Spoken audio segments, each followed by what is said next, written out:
Tak ahoj, vítajte na kanáli For Work and Fun a v dnešnom videu sa pozrieme na profesionálnu vrtačku Hilti s maximálnou silou až 80 Nm, takže poďme na to, vyskúšame a poriadne ju otestujeme.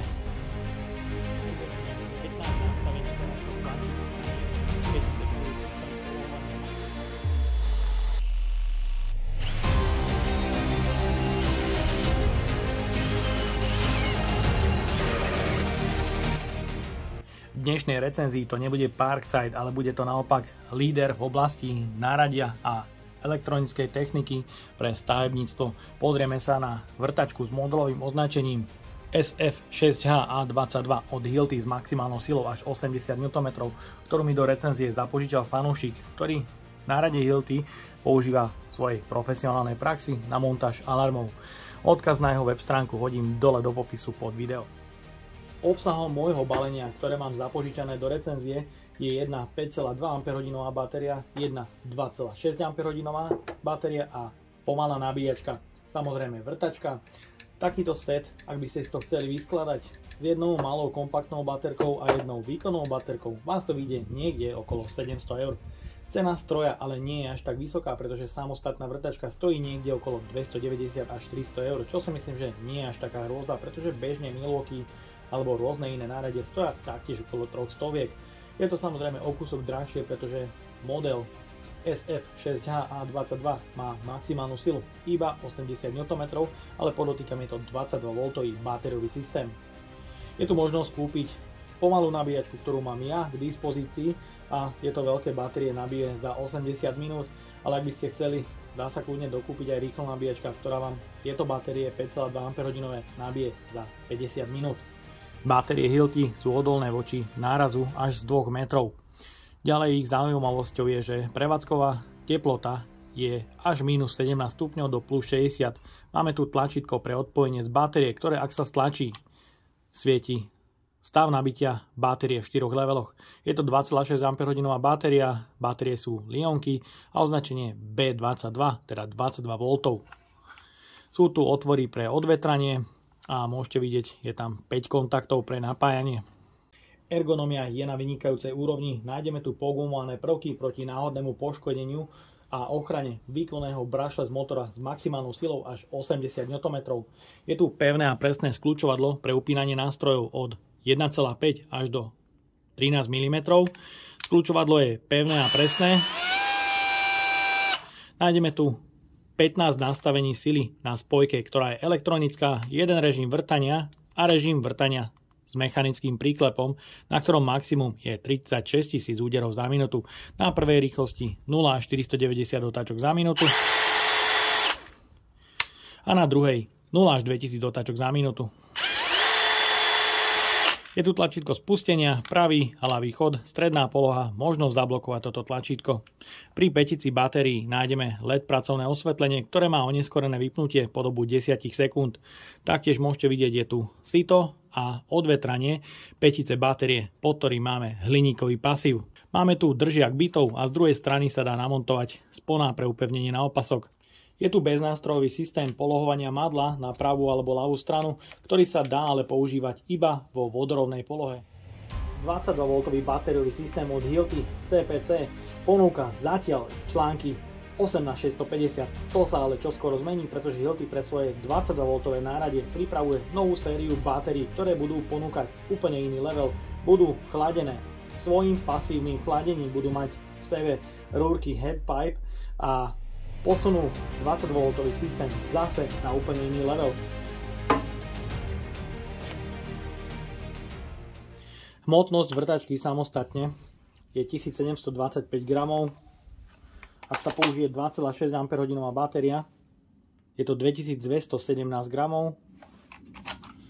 Ak sa použije 5,2 Ah batéria, je to už 2546 gramov bez madla. Ak sa na vrtačku osadí rukoveď, je to 2895 gramov. Pozrieme sa aj na hlučnosť a otáčky stroja.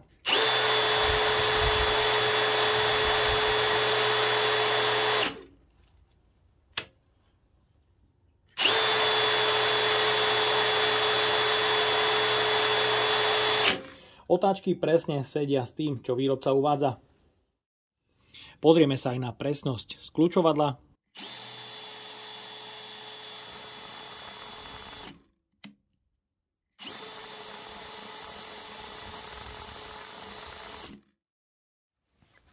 Pre odskúšanie minimálnej a maximálnej sily som si pripravil rôzny potrebný materiál. No a začíname skrutkovaním malinkých skrutiek na spojke, ktorá je elektronická.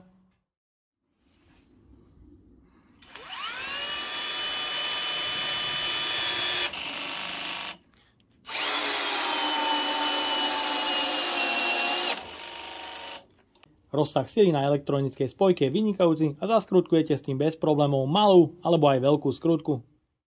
Ďalej pokračujeme skrutkovaním skrutiek o veľkosti 6, 8 a 10 mm a dĺžka bude od 10 až do 30 cm.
Ďalej pokračujeme vrtaním otvoru do ocele.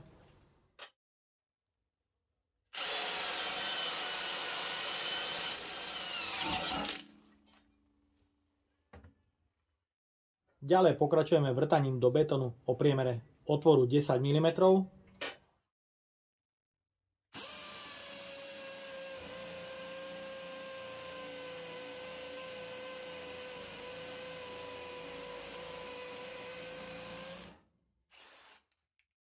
Ďalej pokračujeme vrtaním do mäkkého smrekového dreva o priemere 20 mm.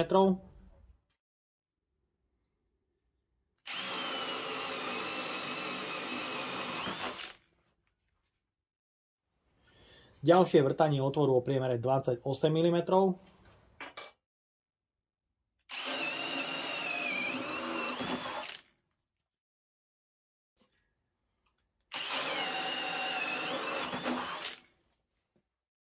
Použijem aj Forstnerov vrták o priemere 35 mm.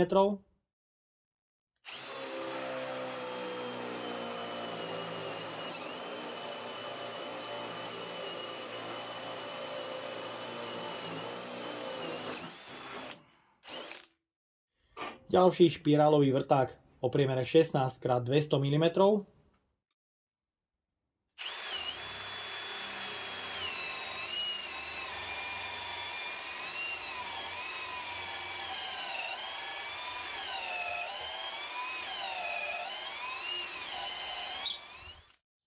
A použijem taktiež extrém od Milwaukee Switchblade o priemere 65 mm.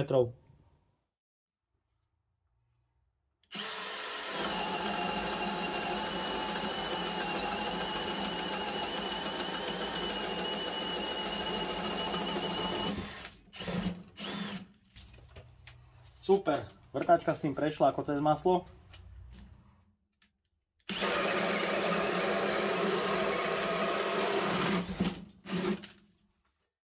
No a pre ten najextrémnejší test tu mám vrták o priemere 36 x 500 mm, takže poďme na to.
Nebudeme to ďalej siliť a je vidieť, že ani vrtačka Hilti nezvládne na druhej rýchlosti vyvrtať tento extrémny otvor.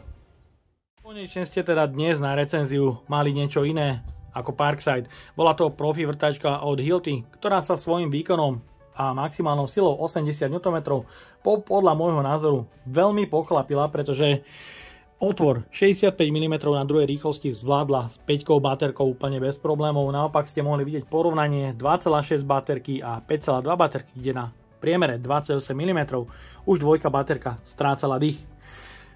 Ak by som ale použil dnes možno 8 Ah batériu na vrtáku 36x500, je to možné, že na druhej rýchlosti by to tá vrtačka aj tak zvládla. Takto to ale posúdiť neviem, dnes to teda vrtačka nezvládla a jediné, čo by som jej vypichol je, že kufor nie je stohovateľný a samozrejme extrémne vysoká cena, ktorú si bežný kutil asi nedovolí a myslím, že je to cenová prekážka aj pre profesionálov alebo nejakých živnostníkov.